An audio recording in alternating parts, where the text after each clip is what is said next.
Hey, folks, coming up next on Roland Martin Unfiltered for Tuesday, November 13th, 2018. The Florida recount is on as Donald Trump and Governor Rick Scott throw around false charges and ask for the voting to be stopped. Basically, we call those lies. And a pro-Trump PAC takes aim at the black election official appointed by Scott over the election. Also, actually, he's elected a position, but she was appointed by Scott. We'll explain further. Also, in Georgia, a major court decision forces the counting of provisional ballots, delaying the certification, and gives hope to Stacey Abrams' chances for a runoff. Also, with the Democrats taking over the House, there's a big fight for crucial leadership positions. And, of course, several CBC members have announced they plan to run. We'll talk to one of them, Congresswoman Barbara Lee of California. Also, former and probably future Speaker of the House, Nancy Pelosi, she unveils a plan to diversify the staff of the U.S. House. And pretty much, folks, even the Democratic side is pretty white and very much male. We'll break that thing down. Also, the family of the black security guard killed by a white cop while doing his job sues the cop in the city he works for. And also, a man who shot at a lost black youngster in Michigan, he is headed to prison for as long as 10 years. And also, another crazy white woman calls the cops, this time in a university classroom. Folks, it's time to bring the funk. Roland Martin Unfiltered. Let's go. He's got it. Whatever the biz, he's on it. Whatever it is, he's got the scoop, the fact, the find. And when it breaks, he's right on time and it's rolling. Best believe he's knowing. Putting it down from sports to news to politics. With entertainment just for kicks, he's rolling. It's on go, y'all. It's Roland Martin, rolling with Roland now. He's funk, he's fresh, he's real, the best, you know he's Roland Martin now.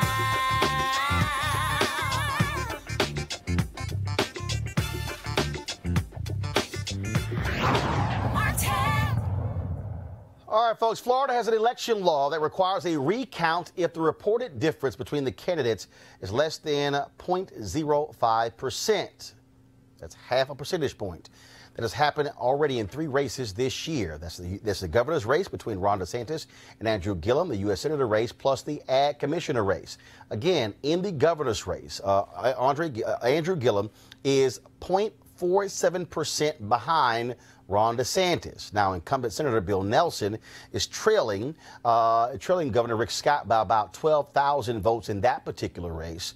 Now, the recount, of course, is happening, but first of all, Donald Trump and Governor Rick Scott, they are claiming, without any evidence whatsoever, voter fraud. Now, the Florida Department of Law Enforcement and the Department of State have said that they have received no credible allegations of fraud or criminal activity. So pretty much Donald Trump and Rick Scott are flat out lying. Now, here's the breaking news there in Florida. A Florida judge issued an order extending the deadline for recounts in Palm Beach County on state races in question to November 20th, about 5 days after the original 3 p.m. deadline, which, of course, is Thursday. Now, again, you have Donald Trump, who's calling for the votes to be stopped. But here's the problem with that. By doing so, he's essentially disenfranchising the military voters. Those votes are not due until Friday. But this is the guy who supposedly loves the military. But also what's happening in Florida, a Trump super PAC is reportedly spending $250,000 to attack the black woman in Broward County who is over the elections. Now, let's be clear. She's received lots of criticism from a lot of folks there, including black folks. But many are saying that this attack on her is over the top. It's happening again. On election night in Florida, 2 candidates are far behind. Then, in the liberal strongholds of Broward and Palm Beach counties, ballots appear to be moved in private vehicles, and nearly 100,000 more ballots mysteriously appear. Elections that were all but over suddenly need a recount. No one should be surprised. Broward County Elections Chief Brenda Snipes has a disturbing history of controversy and scandal, violating the law by destroying ballots, accused of keeping felons, non-citizens, and dead people on the voter rolls, discovering new ballots in close elections, and refusing to be transparent until a judge ordered her to be. Now Hillary Clinton's former lawyer is in Florida, trying to win the election. Legal voters in Florida are outraged, and Brenda Snipes must be removed. When we can't trust our elections, we don't have a democracy. Paid for and authorized by Great America Alliance. All right, folks, joining us right now from Florida is State Rep Chevron Jones, a Democrat from Broward County. Representative Jones, glad to have you here. Now, there have been other issues in elections there in Broward County. I've talked to people, even with the Gillum campaign, who are not happy with the elections administrator. How is it that these problems continue to happen in Broward County, and your thoughts on that particular ad being run by the Trump super PAC?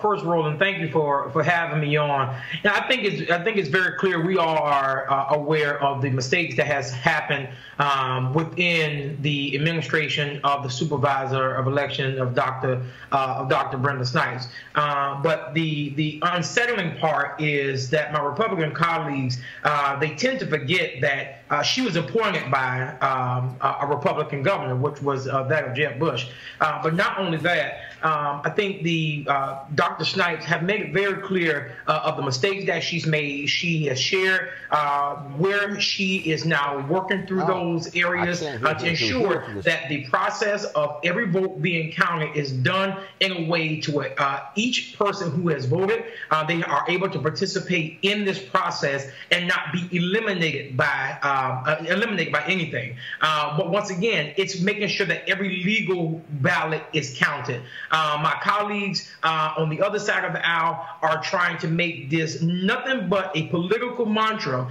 to begin to excite their base to do what they've done all this weekend, in where individuals are out picketing in front of the Fort Lauderdale SOE office, saying obscene things to destroy the character of the supervisor of elections, which entail is not called for. If you want to speak against her leadership, that's one thing. But the ways that their base have come out because they have excited their base by things such as the PAC, which paid for this commercial, it does nothing but add fuel to the fire. So, again, here's the issue we have here. When you say she was appointed by Governor Rick Scott, that's because Jeb Bush. Explain to people, Jeb Bush. Explain to people, though, why? Because wasn't there an issue with the previous head of election administrator in Broward County? There was a issue with the previous election administrator, which was Miriam Oliphant, and then we got Dr. Snipes. During that time, while Dr. Snipes, who was chosen by the Republicans, they found no issues with her up until now, when it doesn't work in their favor. And this is not me saying that Dr. Snipes have not done anything wrong. Where I am standing on is the fact of now Governor Scott has had 8 years to remove Dr. Snipes if he was so concerned. But isn't this also just for one second? His favor. Now all of a sudden, all hell has broken loose. I'm trying to understand, Representative Jones. When you say remove, but this is an elected position, correct?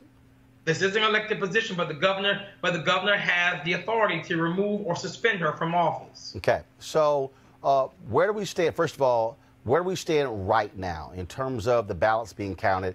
I was read something earlier where they said 199,000 of the ballots have been recounted, have been counted thus far, and that they should have been done with the additional 30,000 or so by this afternoon. Has that happened? That has not happened, and Dr. Snipes has made it clear that she probably West Palm Beach has shared that they probably will not reach that deadline. Dr. Snipes said yesterday in a press conference that she will possibly reach that deadline in meeting and counting those ballots. Now, were those the ballots cast? Where do we stand with provisional ballots, with absentee ballots? Are there any outstanding ballots there in Broward County? Dr. Snipes has made it very clear that they have counted. They have counted absentee ballots. They have counted the provisional ballots, and what they're doing now, they are counting ballots that are from early voting, and they also have not even received the ballots from overseas. Those ballots have not yet to come in. And so she's walking through the process to ensure that she meet the deadlines that has been set. The governor has put 2 lawsuits against Broward County, which both have been dismissed by judges, and even the judge has told both sides to dismiss your rhetoric and allow the process to take its course. So I believe that that Dr. Snipes is trying her best to move forward. Again, this is not negating the fact that mistakes have been made and things that need to be rectified. But I think the Republicans need to allow Dr. Snipes to do her job and please and stop interfering with the process if they believe they want. Well, what I want to know, and they're in Florida, but also the same thing in other states. I want to know, when are these things going to get fixed? What are state officials going to do, whether you're a Democrat or Republican, to fix this? Right.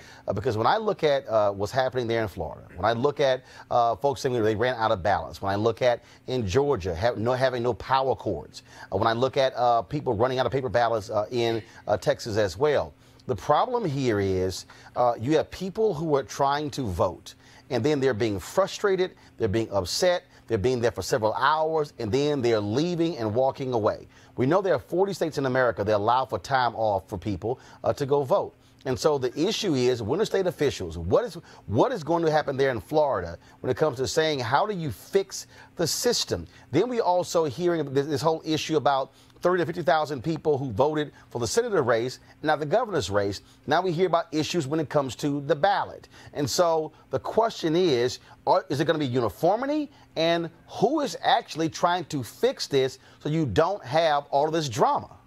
Yeah. Roland, I can assure you that I'm sure someone will be there will be some type of bill coming forward in the upcoming legislative session to deal with voting. And you're right, this process is not a Democrat or Republican issue. Anytime that we find ourselves going into a situation to where we are interfering with democracy, I think it calls for us to put politics aside and to make sure that we come together to make sure that this happens. I can let it be known now that if nothing is filed, I do have a commitment in filing something to ensure that we do not find ourselves in this type of predicament again, because you lose total faith and trust from the people when it comes to the voting process when they see this type of stuff going on, as you well know. All right, Representative Jones, we sure appreciate it. Thanks a lot. Thank you. Folks, let's go to Georgia, where Stacey Abrams, she needs more than 20,000 votes to force a December 4th runoff against Brian Kemp. Now, late last night, a federal judge ordered election officials to review thousands of provisional ballots that haven't been counted in Georgia's close election for governor. U.S. District Judge Amy Totenberg's order calls for a hotline for voters to check if their provisional ballots were counted. There may be as many as 27,000 provisional ballots that are outstanding. That could possibly push the election to a runoff. Now, Brian Kemp, of course, he was the Secretary of State, the state official who oversees elections in Georgia. Now, of course, he was forced to resign after a lawsuit was filed demanding that he step out. Now, the current Secretary of State, Robin Crittenden, said she could have certified the election as early as tomorrow, but the court order prevents her from certifying the election before Friday at 5 p.m.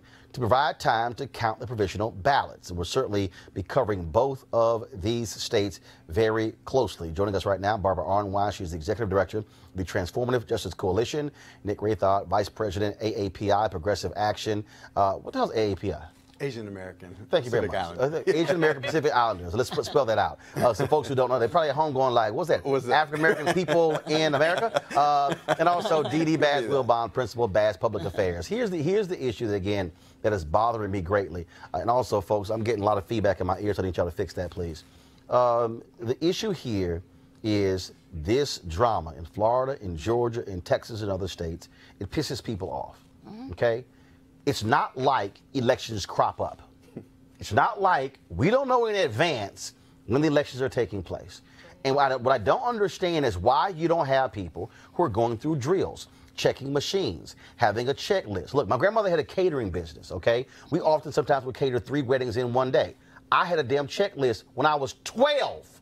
And it was candelabras, globes, candles, stick 'em, aisle runner.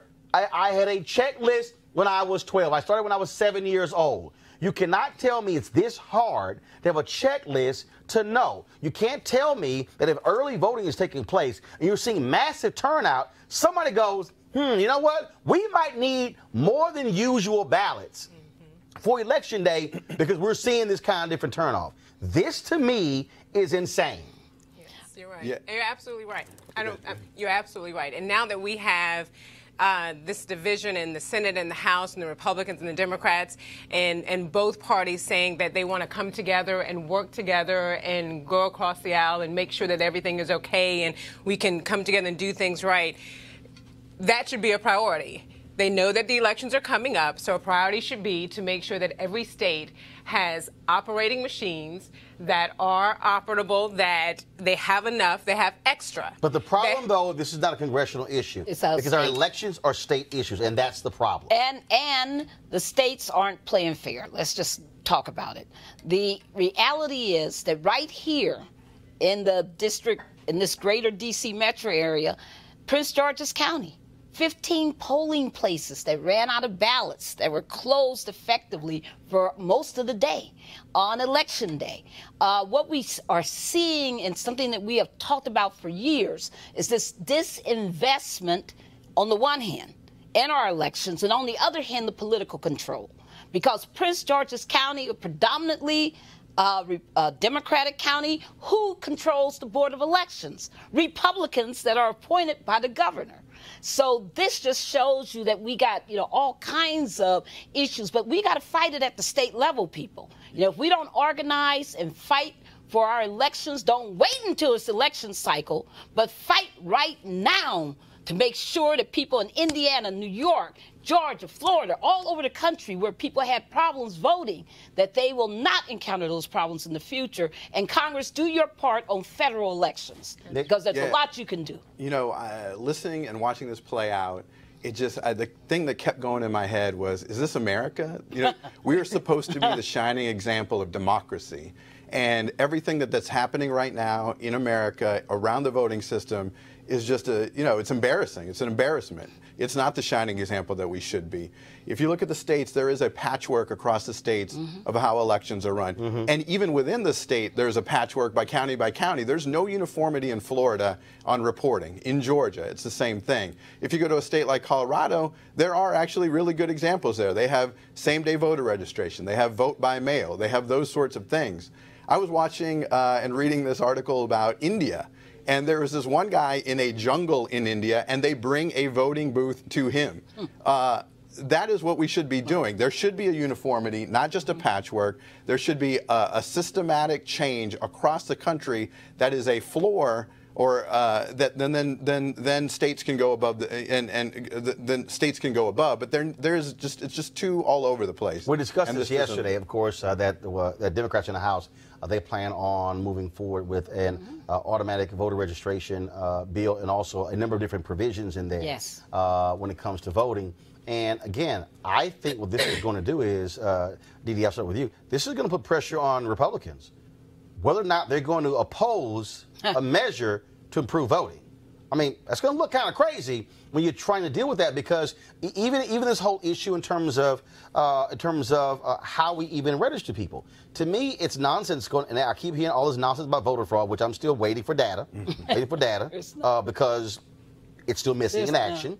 And the reality is, it makes no sense when a 92-year-old black woman in Georgia, who's been voting in the exact same location since 1968, goes to the polls on Tuesday, November 6th, and they go, oh, you're not on, your name has been removed from the voting list. That, to me, makes no sense whatsoever. It doesn't make sense. And I think that my sister, she recently got married, and so she had to vote on a provisional ballot because she moved from Virginia to Maryland. And so all the I's had to be dotted and all the T's had to be crossed. And so I think that you were saying there needs to be some consistency and there needs to be a pattern. We need to follow, and there needs to be order on how everything is done. That 92-year-old young woman who was removed, I don't know why she was removed, and to me it doesn't make sense that she was removed. But whatever the process is, we have to follow the process, and needs to be the same across the board for everyone, regardless. And Social Security cards, your signature, your name, everything needs to be in order. And if we continue to do things in order across the board, state by state, then we don't have these issues. We won't have these problems. And Roland is right. Before I go to my next yeah, guest, go Roland is right. The Republicans need to make a decision here. Are they living in America, or what are they doing? And it is funny to me that there is no controversy around the Russian interference by the Republicans in the election, but they're all up in arms about legitimate votes being counted in Florida and Georgia. And until they make a decision on whose side they're on, we will continue to have these same problems. All right, folks, Democrats win the House, and of course, new members are going to be sworn in come January, and that's going to be an issue when it comes to who is going to be in the House leadership. Now, of course, Congresswoman Nancy Pelosi is doing all she can to make sure she has no challengers.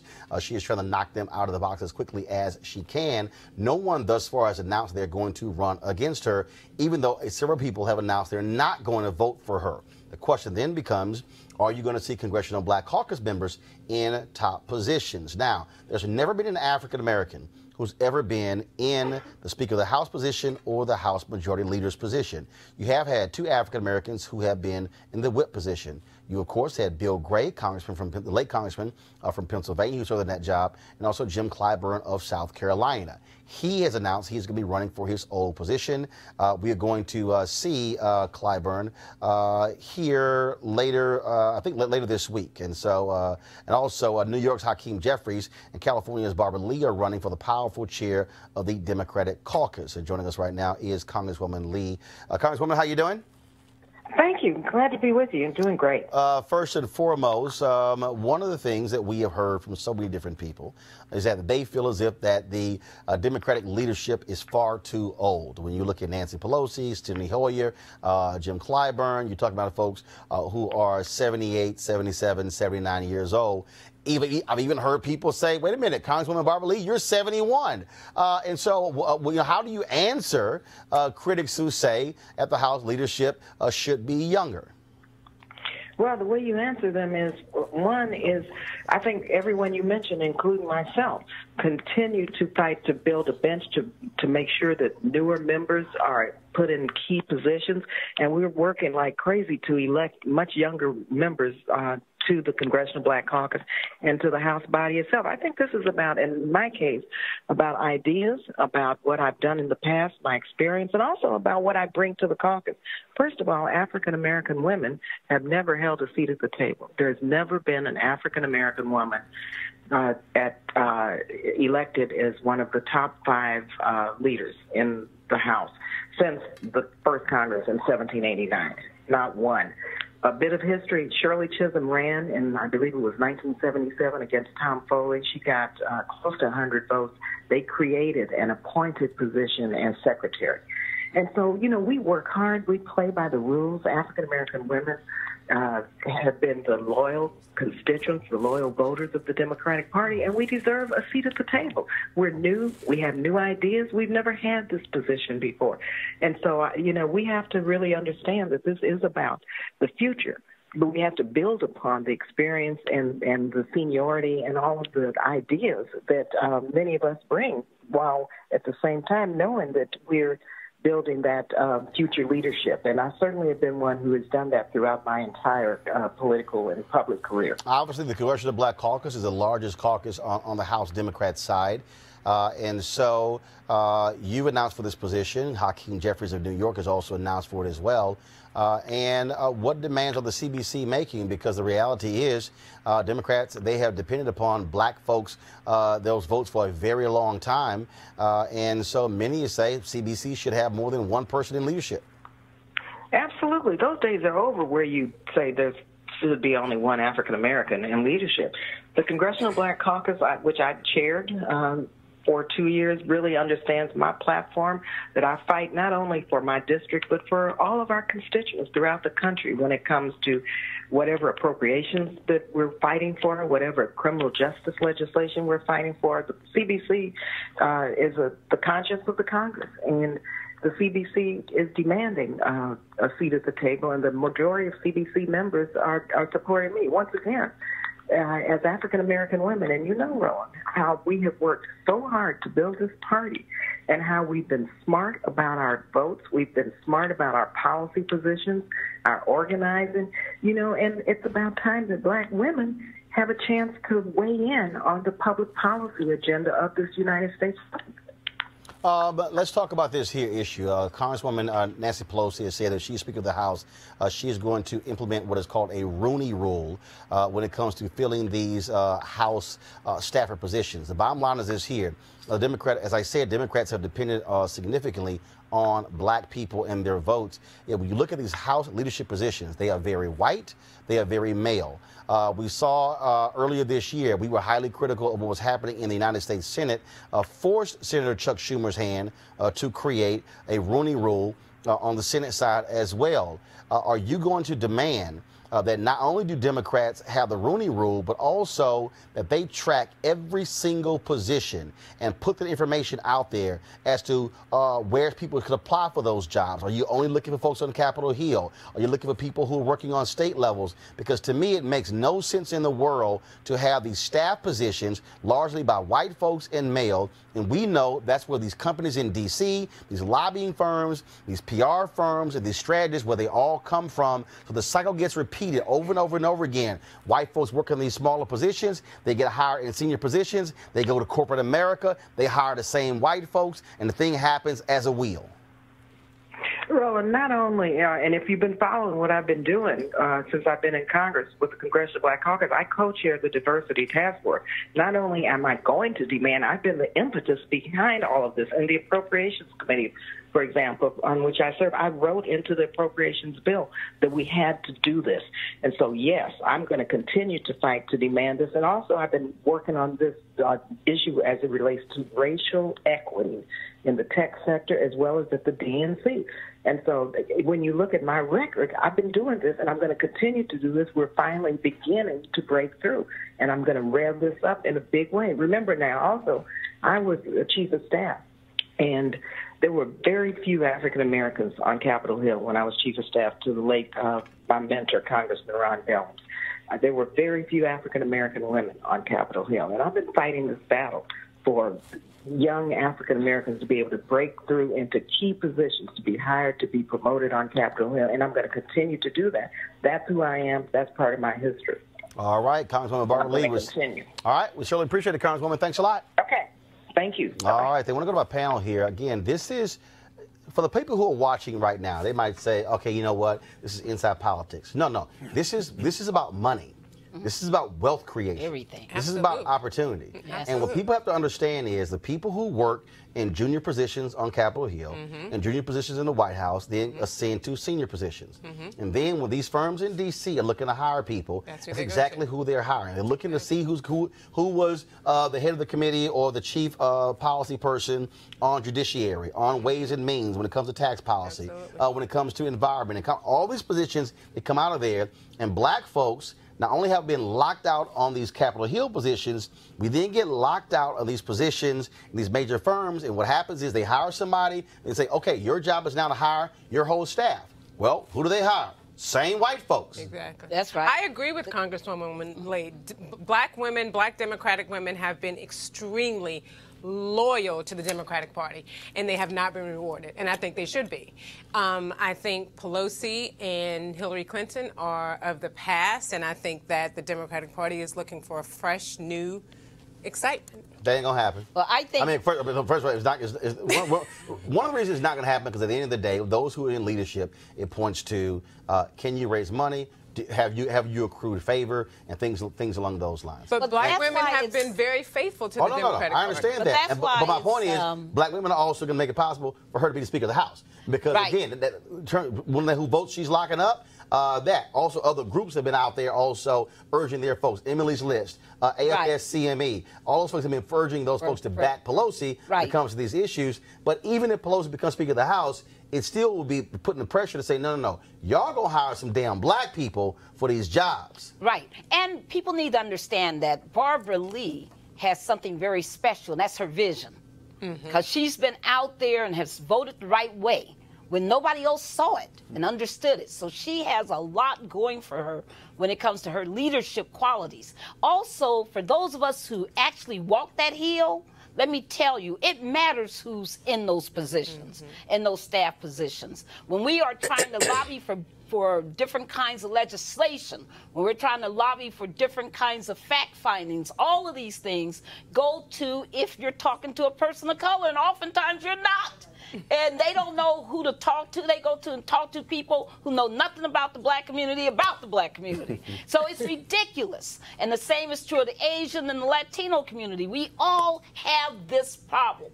So getting the diversity is not just about faces and opportunities afterwards. It affects the policies and the legislation that we see coming through Congress. Yeah. Well, I mean, that's the definition of the Old Boys Network. Right. It's exactly really that. And so No. The Old White Boys Old White Boys I'm going to call it what it is. Okay. All right. No, that's right. Because ain't no Latino or black or Asian boys. Right. And damn sure not girls in that group. It's the Old White Boys Network. No, that is very true. And Democrats, I think, need to decide whether they're going to learn the lesson of this midterm election. Who turned out was, in record numbers, was minorities. To your point, black women are the backbone of the Democratic Party. We're looking, I've been traveling all over the country during the midterms. People are looking for something fresh, something new, something that represents who we are as a party. And Democrats have about 2 years to get it right before the next election, and let's see what happens. Let's see what happens. It's right. So get it right now. So let me be real clear. Let me be real clear. January. Okay, let me be real clear what I'm about to say. Out. And that is this here, because I made this clear when we were on TV One's News One Now, and I'm making this clear right now. To Democrats, there's a bullseye on your back. I'm being real clear, and I need y'all to hear me. I need y'all to listen to me and watch me what I'm saying. You are going to be targeted, because what I will not do, and let me be clear, I have never self-identified as a Republican. I've never self-identified as a Democrat, and I never will. I vote for who I want to vote for based upon issues. But when it comes to this issue, black people will not be political sharecroppers. What you are not going to do is to continue to ask black folks to till the soil, to work the land, and don't reap the economic benefits. The reality is this: we can go throughout this nation, and when it comes to the folks who are voting, you're talking about black men, you're talking about black women. When it comes to when y'all get your asses in trouble, y'all want to run the black folks to save you every single time. I believe in a return on investment. I believe that when you invest something, you get something back. Now, have black folks gotten things before? Yes. But let me use the phrase from Malcolm X. Y'all remember the scene in the movie when they went to go save Brother Johnson, and they said, call the ambulance. Then the ambulance came, and the white cop told Malcolm X, you got what you came for, now you can go home. He said, no, I'm not satisfied. Then he said, on to the hospital. And the Fruit of Islam marched to the hospital. See, I'm not satisfied. I'm not satisfied that the CBC has the largest caucus on the Democratic side. I'm not satisfied that there are a few jobs. I'm not satisfied with a few chief of staff positions. Here's what I know. There's only one African American who was leading one major campaign, all these people who were running these statewide races. It was just one. I know for a fact that you got black people out there who can be campaign managers. Absolutely. Black people who can be top strategists. Black folks who can be, and I don't mean talking just to black people. I'm talking about black folks who can run the whole thing.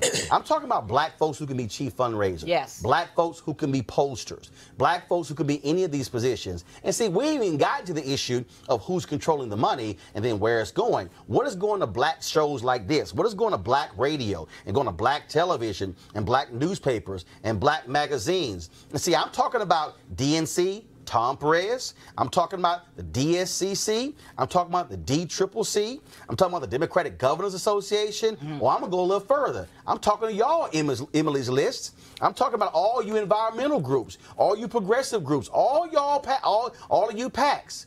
Let me tell y'all right now, every single one of you are going to get invited to this show. Every single one of you are going to have to explain to me, what's your black plan? I want to know how many black vendors you got. I want to know how many black caterers you got. I want to know how many black folks are handling audio and visual. I want to know how many black folks are handling travel. See, this ain't just about giving me a couple of faces. I want to know, are you actually putting your money where your mouth is, or are you simply trying to treat us like political sharecroppers? And guess what? Those of you who decline to come on, not only am I going to say it publicly, we're going to put it on social media, and we're going to go after you for every single day. See, I'm not waiting for 2020 to ask these questions. I'm asking these questions right now. So here's what I suggest y'all do. I suggest right now, y'all go find some black people who can do radio and television commercials. I suggest y'all go find some black vendors. I suggest y'all go find some black people who've been working in the fields, who've been out here working hard, trying to build their resumes up. And I suggest you hire them. Because see, here's the deal. I don't owe none of y'all. I ain't trying to get a job with y'all. But what I'm damn sure gonna do is make sure you get questioned and you got to present the information when it comes to Minority Supply Development Council. And say that's overall. But say, I'm not here to discuss Minority Supply Development Council. I'm here about black people. No disrespect to anybody else who's Latino, who's Asian, who's Native American. But Roland's here to ask about black people. Now, I ask about everybody else after I get the black answer. But y'all gonna have to explain where you are spending your dollars. And I would suggest call your black friends right now, because when I put you on Front Street, or let me correct that, I'm going to put you on MLK Street, and then we're going to have an issue. Let's go to a break right now. I'll be back on Roland Martin Unfiltered in just a moment.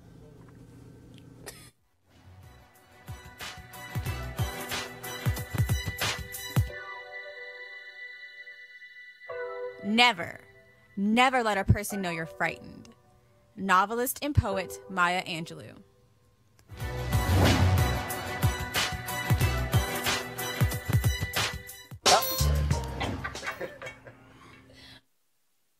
All right, folks, HBCU Giving Day, hashtag HBCU Giving Day. It's at the school today. It's Bennett College in Greensboro, North Carolina, founded in 1873, later reorganized in 1926 as an all-female institution. Of course, their president emeritus, Dr. Julianne Malveaux, also famous graduates include the first African-American district attorney in the state of North Carolina, Belinda J. Foster, and the first African-American mayor of Greensboro, North Carolina, Yvonne Johnson. If you want to support, that also is one of 2 all-black female schools in the country. The other, of course, is Spelman College in Atlanta. If you want to support Bennett, be sure to go to www.bennett, that's 2 N's, 2 T's, .edu, bennett.edu. And so we certainly want you to support them. And if you are a graduate of Bennett, yes, cut a check. Don't just talk about how you're proud to be a Bennett graduate if you're not giving back. Understand? Cut the damn check, or PayPal, or Square, or Apple Pay. I don't care what it is. All right? Don't matter what it is, send your money to position the next generation of sisters to get an education. All right, folks, time to hear from one of our partners. You heard me talk about our friends at Transatlantic Real Estate, who've created a unique investment opportunity that combines legal marijuana and crowdfunding. Now, let this sit in for a second and think about the growing momentum around legal marijuana in this country. It's been all over numerous ballots. Of course, we know it's legal in a number of different states, and now, of course, you can be an investor, and there's never been a better opportunity to get in the game. Now, as markets grow, it's harder and harder to get in, which means that you might have to spend millions or billions just to do so. Well, this issue right here, though, makes it special. This unique opportunity. Transatlantic Real Estate, folks, what they're going to do for you is, what they're going to offer is a business model that's very easy to understand. They buy land that supports marijuana grow operations and lease it to licensed, high-paying tenants. So, let me say it again. You're investing in the landlord of a licensed marijuana farm, and the best part is they're using crowdfunding to make it easier for the average person to get in before they take the company public. So you can invest as little as $300 up to $10,000. And listen, you must complete and confirm your application to participate in this opportunity. This essentially says don't just fill out half the ballot, you got to fill the whole thing out. And again, a lot of people have missed out because they rushed and didn't complete the process. So simply go to marijuanastock.org. If you want to invest, go to marijuanastock.org. You certainly want to get in the game and do it right now. All right, folks, yesterday we told you about Jamel Robinson, the security guard who was shot and killed by police while doing his job. Here's some of those various details. This took place in Robbins, Illinois on 4 a.m. Sunday morning when he asked a group of drunk patrons to leave the bar. Now, they returned and one had a gun and then opened fire. Well, security there returned fire and they held down the suspect by putting a knee in the suspect's back. Now, when the cops showed up, the witnesses said everybody was screaming that was security holding the guy down. Okay, visualize this. The black guy was kneeling on the white guy. Jamel Robinson was wearing his uniform. On his cap said security. Some cops then shouted, "He's one of us." But it didn't stop him from being shot and killed. The cop who killed him was white and has been placed on administrative leave. Now we know that Jamel Robinson is the father of a 9-month-old son. His family has filed a $1 million wrongful death suit against the officer in the town of Midlothian where he worked. We'll certainly keep you posted on these details. All right, folks. Now, I keep telling y'all about these crazy-ass white women in America.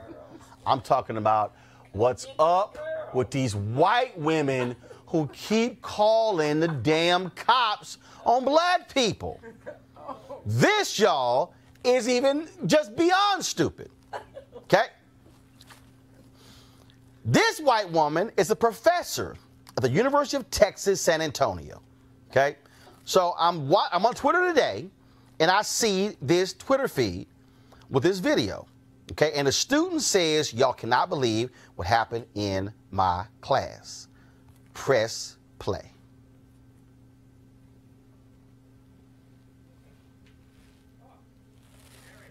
Okay, I got it, guys. Do you have the sound? Okay, well, that was sound on the one I saw online. Well, anyway, what you have here is you have the students in the classroom who, of course, they were watching this play out. And so this professor, okay, she calls the cops. She says that the sister was disrespected because she had her feet up on another chair. Y'all, her feet were propped up. Now, this professor has often complained in class that her students are too uncivil in how they behave. Okay, let me explain to you again. Her feet were propped up. I was a 4-year student at Texas A&M. I can recall putting my damn feet on a desk, a chair in front of me. Now, the other students say the sister wasn't disruptive. She wasn't yelling. She wasn't screaming. She wasn't doing anything. She was listening to the lecture. But this professor called the cops. They came out and escorted her out. University has released this statement. Okay, first of all, here's a tweet from the student who was removed from the classroom. This is me in Anita Moss's 2053 bio classroom. Upon entering class, I was told I needed to leave or would be escorted out by officers. I never disobeyed the student code of conduct, not once. A police report is being filed, ATM. This is just the beginning. Thanks for your support. Now, here's what the president of the university said in a statement sent out to the entire university. Dear Roadrunners, today we had an incident where one of our African-American students was escorted from a biology class by members of the UTSA's police department at the request of a faculty member.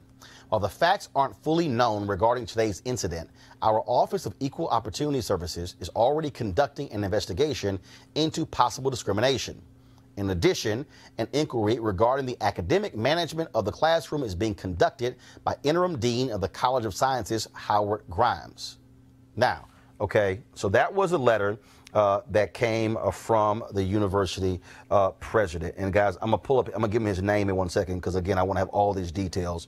And so it's interesting that when you look at this and you look at again, this idea of continuing to call the cops in a college classroom. White women better come and get their other sisters because they're acting up and they need help and they got to do it. I mean, white women need to take some responsibility over other white women and this misbehavior. I mean, we can't be everywhere where they're having these gratuitous conversations about how scared they are. And you saw about this white woman who ran into the tree. She looked up and saw a black woman, got so scared she ran into a tree. No. I mean, this is what's happening in this society. Yeah, Well, I mean, maybe if when you call the police and you're filing a false police report, you're arrested for filing a false report, right? Right. So maybe if the police start arresting the people that are calling in these crazy calls, right. Then maybe I need to stop calling the cops on these simple I things. need the cops to start cussing these white women out.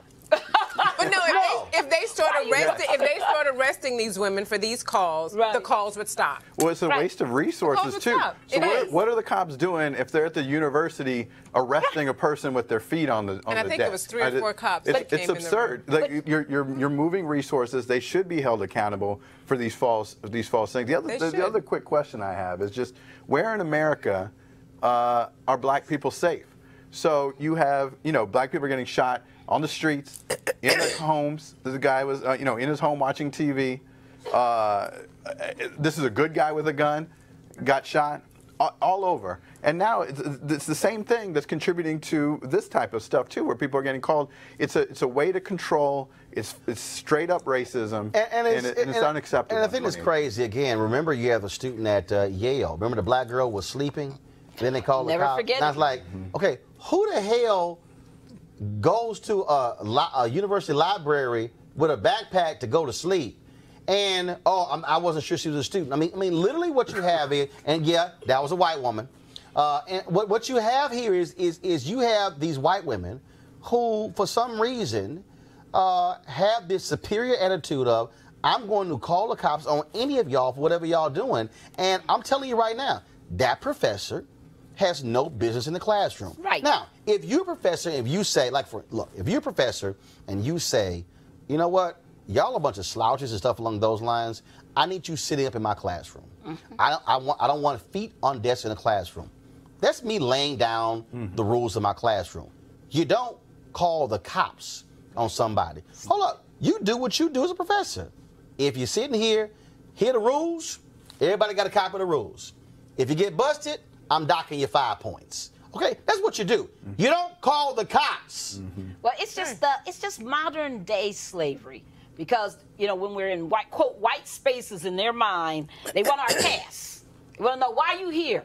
What is this your place, Jude? You belong here. You don't belong here. We're just going to call cops. And then on the other hand, it's this quote insubordination. Listen, I went to Duke Law School. We had large sections like what we just saw.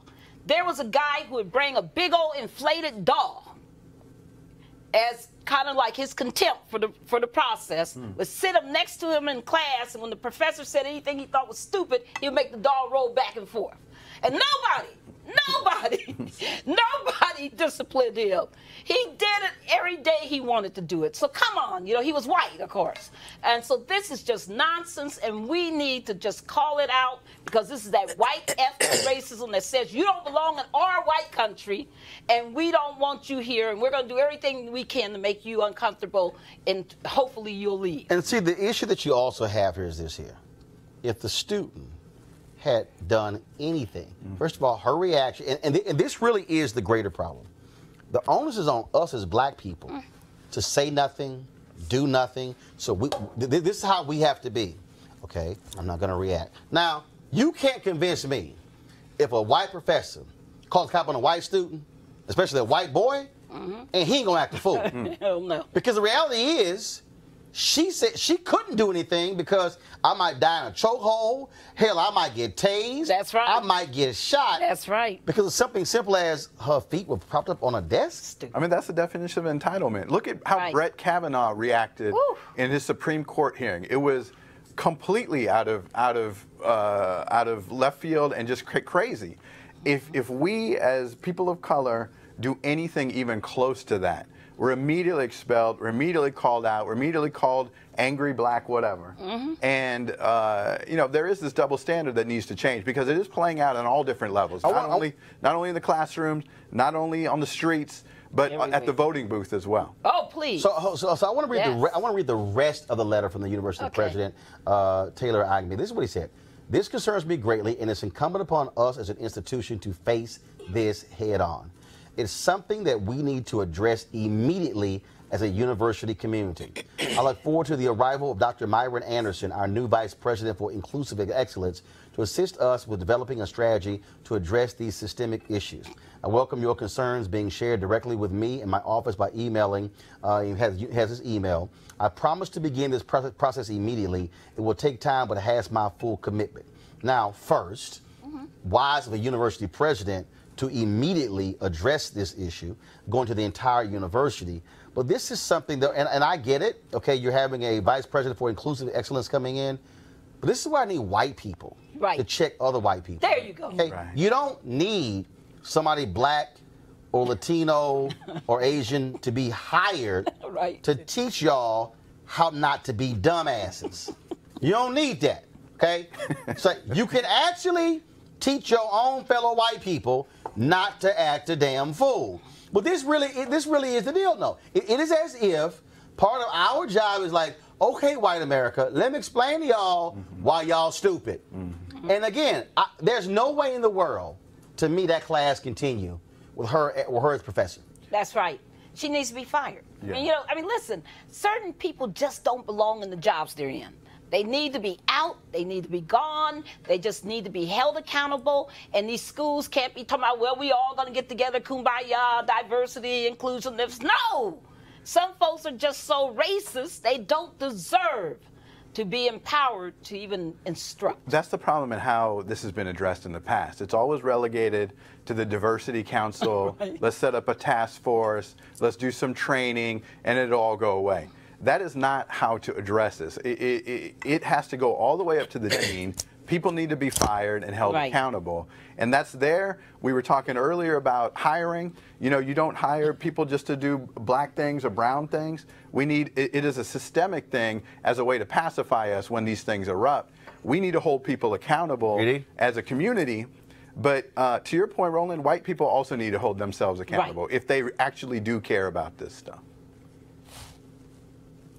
Time for her to go? Stay or go? Oh, I don't know. You called my name. I was like, hello. You're one of 3 panelists on the show. Can you stay with us? Yes, I was here. I was listening Lord to his response. No. No, I think that she should be held accountable. I think that it was her reaction to that was absolutely insane. Everyone in that classroom had a phone. Now that they can take pictures and videotape things like that, and that probably would have been a really good idea, because that's probably something that I probably would have done, because I keep my phone with me all the time. But it was idiotic. There was no reason for her to do that. And again, she does need to be held accountable for it. And where was the solidarity? Why didn't the No, that's not true. It did happen. So here's what happened. You mean there were other students that go to my iPad, Henry. Good. She tweeted, the young lady, she tweeted, I seriously can't thank my class enough for this love. They literally stood up for me after I was escorted out by 3 officers and called her out for being disruptive to them, as well as this whole semester. Completely overwhelmed and thankful. So, all right, so we'll surely let you know what happens there. But I'm UTSA. And first of all, I did reach out directly to University of Texas San Antonio for them to come on the show. They sent us that particular statement. And also I reached out to the student as well. And so we tried to get her on as well. And so we'll certainly let y'all know what happens with that story. All right, remember this story here? He was the retired Michigan firefighter, Jeffrey Ziegler. And roll the video, please. Remember the 14-year-old black kid, Brennan Walker, missed his school bus and he was lost. He was trying to get directions to his school. So Brennan went to the door and then he heard a woman come down the stairs shouting, and then that's when Brennan backed up. You'll see it in a second, and then he took off running. Well, Ziegler comes busting out of the door in just a moment, and thinking this is somehow a burglar, fires his gun. Now, so you saw him fire that shot. Now here's what happened. When the cops came, Ziegler said, roll the video back, please. Ziegler said, okay, here's what happened. He said, what happened was I came out of my house and I tripped, and then my gun went off. Well, the cops did not believe that, especially after they saw the video. Well, he was convicted yesterday. He was sentenced to upwards of 10 years in prison. Now, of course, the issue there were several different charges he was hit with. And, of course, he apologized to the mother. The mother of the young man says that he is being in counseling. She said it's something he will be forever impacted his entire life of what took place. The young man testified that, of course, he took off running, and then when that gunshot was fired, he said he ran even faster away. Luckily, this young man wasn't hurt. But again, the guy tried to lie to say, and then the woman who was in the house, she also tried to lie, saying that, oh, the house was being broken into, when he literally, and we see the video, he literally pressed the doorbell, then knocked on the door, and was trying to get directions to where the school was. This is a 14-year-old black kid who could have been shot and killed. And here's the other piece. If we did not have that video, that would have been a situation of him saying he was trying to break in. And one doesn't know he would be convicted if it wasn't for that video. And that's the importance of video. You know, we always said if you could see it from our shoes, our eyes, if you stood in our places. Well, video is doing that now. It's documenting, it's giving us the ability to force people to tell the truth and to show what's really happening out here in the society. And the picture is not pretty, it's so ugly. But this is, I'm so grateful that this young man was not shot. Right. Yeah, absolutely. Yeah.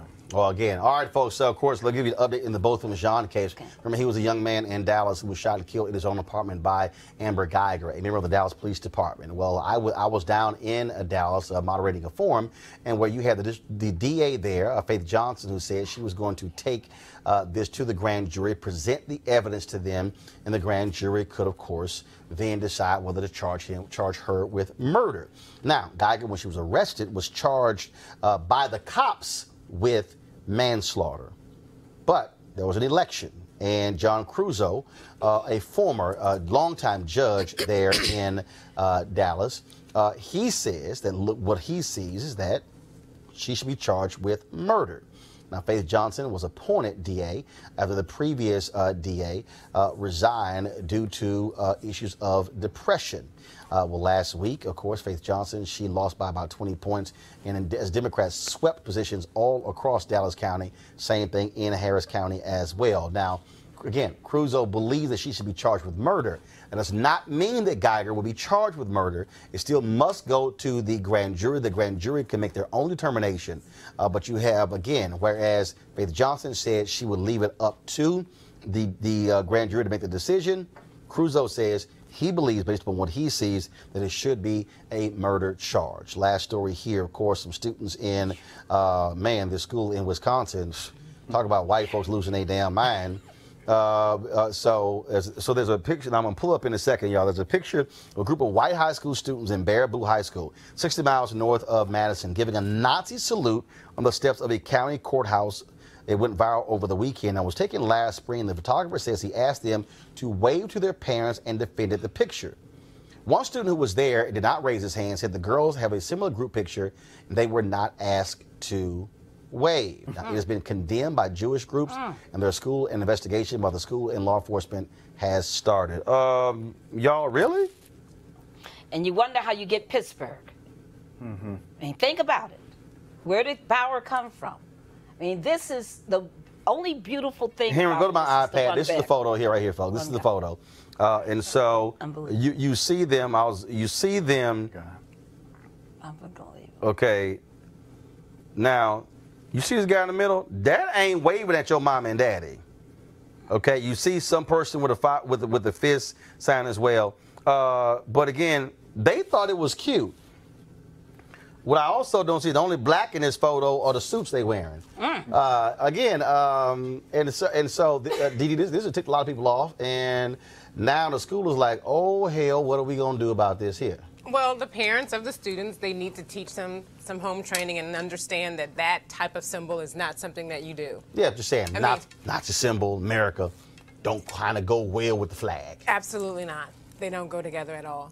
Well, this is an example being set from the top by President Trump. You know, he was talking about nationalism the other day.